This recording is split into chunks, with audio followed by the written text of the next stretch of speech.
Hello, dear viewer. Before we begin this video, I want to make it clear that this is not an instruction for action. The kind of behavior described here is criminally punishable. Even though everything may look almost 100% legal on the surface, these actions are essentially fraud. All right, let's begin. Most companies, especially large ones, are protected against this type of fraud.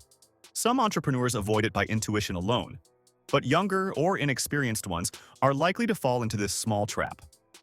The situation: you're a young entrepreneur who just started a business and is actively looking for new clients. You're investing in marketing, making cold calls, and offering discounts or rewards for referred clients. Let's focus on the last point. Let's say you have a great offer. Refer a client to us and get 10% of their order value.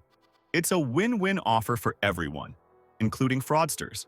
Then someone comes to you and says, "Hey, I have a wealthy client who's looking for a product or service exactly like yours.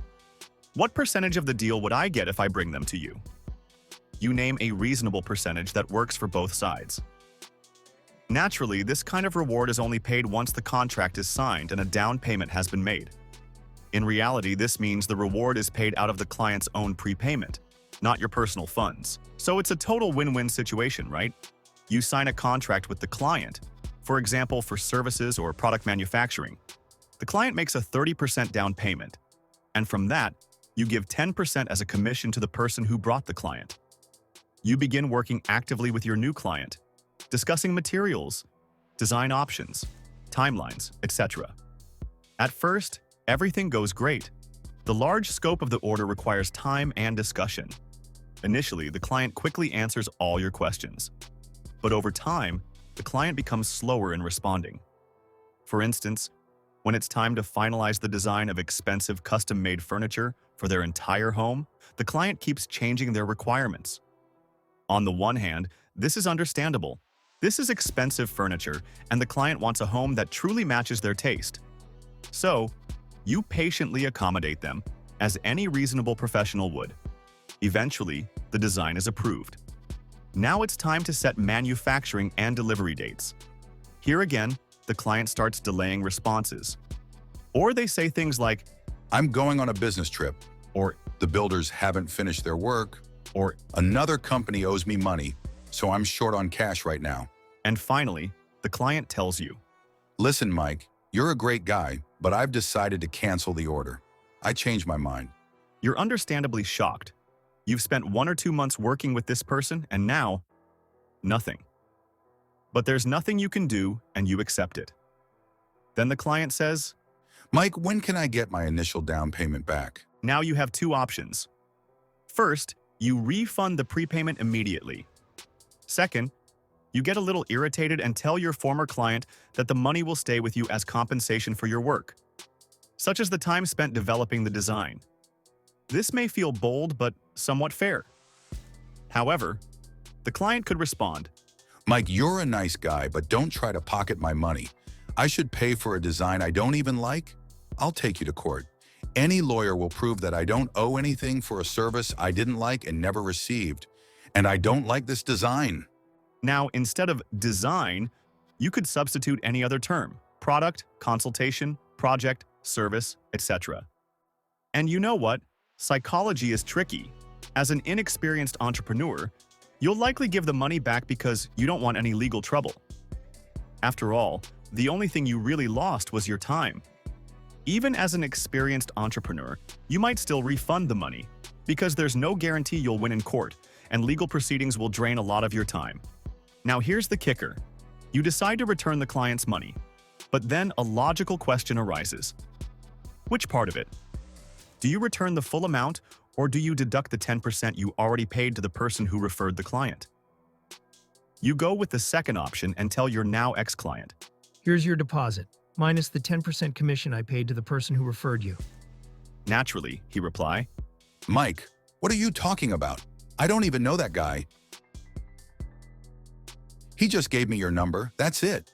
Are you seriously trying to keep part of my money again? That's straight up fraud, Mike." So, you end up returning the entire deposit. And then it hits you. You're short 10%. The money you gave as a referral reward is gone. You could try calling the guy and say, Hey, how's it going? Listen, can you return the 10% I paid you? The deal with your client didn't work out. And he replies, Mike, whether or not your deal worked out is your problem. I didn't know the guy personally, I just found him. We agreed that I get paid for bringing a client, and I did just that. I got my money fair and square. Goodbye, Mike. do you realize what just happened? This scam is so legally clean that the fraudsters don't even need to hide. In fact, they could even threaten to sue you. I don't know about you, but I have to admit, this scheme is disturbingly elegant. Most likely, next time they'll swap roles. One becomes the client, and the other the referrer. And they'll keep looking for another trusting entrepreneur. So how can you protect yourself and your business from falling into such traps? The first, learn from big companies. I mentioned earlier that large companies don't fall for this. For example, in insurance, an agent only gets paid after the service has been fully delivered and paid for. Often there's even a waiting period after that. But that's just a detail. The second, include additional terms in your contracts. For example, design services and specialist consultation are provided free of charge only if the order is completed. Otherwise, standard rates will apply. Insert your pricing. These service fees don't have to be high. What's most important is the presence of such a clause in your agreement. It alone will signal to scammers that this is not an easy target, and they'll likely move on. Let me remind you again, all such scams rely heavily on psychology and so-called authority intimidation. Lines like, "You can't do anything to me," "I'll go to the police myself," etc. Plus, they prey on the inexperience of beginner entrepreneurs. Of course, dear viewer, when watching videos like this, you may think you'd never fall for such an obvious trap. And maybe not. Not right now. But if you've ever run a business, remember your very first clients and contracts. At any cost, under any conditions, unrealistic deadlines, deep discounts, maximum customer satisfaction. That's exactly where these types of scammers strike. So if you don't include those important clauses I mentioned earlier in your contracts, eventually, due to your own goodwill, you will fall into this trap. P.S. Why did I say at the very beginning that this scheme is almost 100% legal? Because in order to prove that it was fraud, the first step is to file a report with the police. Next, at the police station, they will tell you, "We don't see any criminal offense here. This is a civil matter between you and the other party, so you should take it to court." At this stage, most people give up because they don't want to deal with the hassle, and there's no guarantee they'll win the case in court. It sounds like a dead-end situation. And to be honest, it often is. The only real thing you can do is insist that your fraud report is officially accepted at the police station.